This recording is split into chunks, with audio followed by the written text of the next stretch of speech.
With YouTube demonetizing independent media, please consider becoming a patron today for just $1 per month. Link below. Hey, what's going on, everyone? My name is Matt Jarbo, and this is $3 Theater, and welcome to After. What I'm doing on the channel is I do a before video, which is stuff you should know before going in to see a movie, little tidbits of trivia and little things behind the scenes you may not be aware of. And then in the after video, I cover a couple things that were in the movie that maybe you didn't know or stuff you should know to look out for your second, third, or fourth viewing. When it comes to Deadpool, there are clearly like several things that you need to look for, but I picked what I felt were probably the 7 best to pay attention to, or just to know about in case you go and watch this movie again. And given the fact that it's, well, as good as the first one, I hope you do. So let's just jump into it. Number 7. The film failed to top the original's 3-day numbers. When Deadpool released back in February 2016, it grossed $136 million on a budget of only $58 million, and it went on to gross nearly $800 million worldwide before all was said and done. This movie was expected to gross even more money by releasing during the summer movie season, with estimates running as high as $150 million for the 3 days. Sadly, it came up a little bit short with only $125 million. But the movie has scored very well with critics and fans, so it should do well in the long run. However, I'm not sure if it will cross over the $1 billion mark, and I do believe this is in part due to the fact that it's released between Avengers Infinity War and Solo: A Star Wars Story. Number 6. The film addresses the T.J. Miller controversy.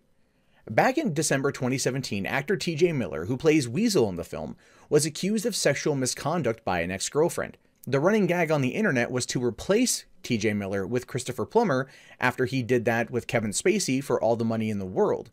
Now, the filmmakers were already balls deep into post-production, so they weren't able to do this even if they wanted to. However, they did joke about it in the film by having a news ticker play on the scene where Cable is assembling his gun that says Christopher Plummer turned down the role in Deadpool 2. Number 5. Matt Damon and Alan Tudyk cameos. Now, there's no denying that Cable feels a little bit like the Terminator from time to time, and this idea wasn't lost on the filmmakers. In fact, when Cable travels back to the year 2018, he first encounters 2 rednecks sitting on the back of a truck discussing the finer points about proper wiping techniques, and those 2 actors actually happen to be Alan Tudyk and Matt Damon. Yes, it was Matt Damon who was talking about the proper technique of using a flushable wipe and then dabbing to get rid of the extra moisture. Number 4. Ryan Reynolds voiced the Juggernaut. This is actually my favorite Easter egg from the movie because I didn't know that it was him. And one of the best surprises that was in Deadpool 2 was when Russell befriended the Juggernaut during the breakout from the icebox. While we never actually got to see the full face of Charles Xavier's brother, it was in fact Ryan Reynolds who voiced the character as well as doing the facial mocap. Number 3. Wade and Logan both died to the same music. Now, 2017's Logan was a fitting end for Hugh Jackman's long run as Wolverine, and the same music that was used during his death scene, you know, the one that made us all cry, was reused in Deadpool 2 during Wade's final moments. It was just another little Easter egg for the X-Men faithful. Number 2. The Vanisher. During the X-Force hiring montage, the Vanisher auditions and is hired simply based on the idea that he may or may not be there. But when the team jumps from the plane and the Vanisher collides with power lines, we see very briefly that it was in fact Brad Pitt as the superhero. This was actually an in-joke because Pitt was in talks to play Cable, but wasn't able to take on the role due to scheduling conflicts. Number 1. The end credit scenes are canon. The main plot of Deadpool 2 focuses on Wade trying to understand Vanessa's final message to him, and even though he does come to terms with that and chooses family over death, in the end, Negasonic Teenage Warhead and her girlfriend Yukio fix Cable's time travel device, and Wade uses it to go back and save Vanessa.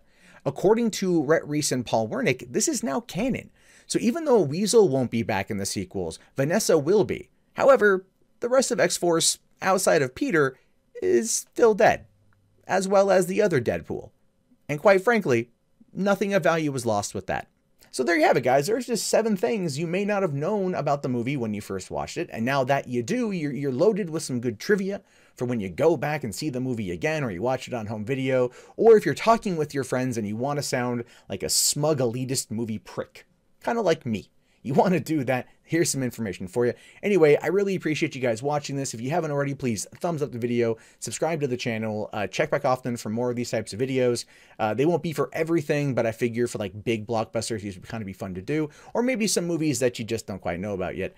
So be sure to leave comments below about movies you'd like to see me do this with also. And I will talk to you guys later. Have yourself a fantastic day, and peace out.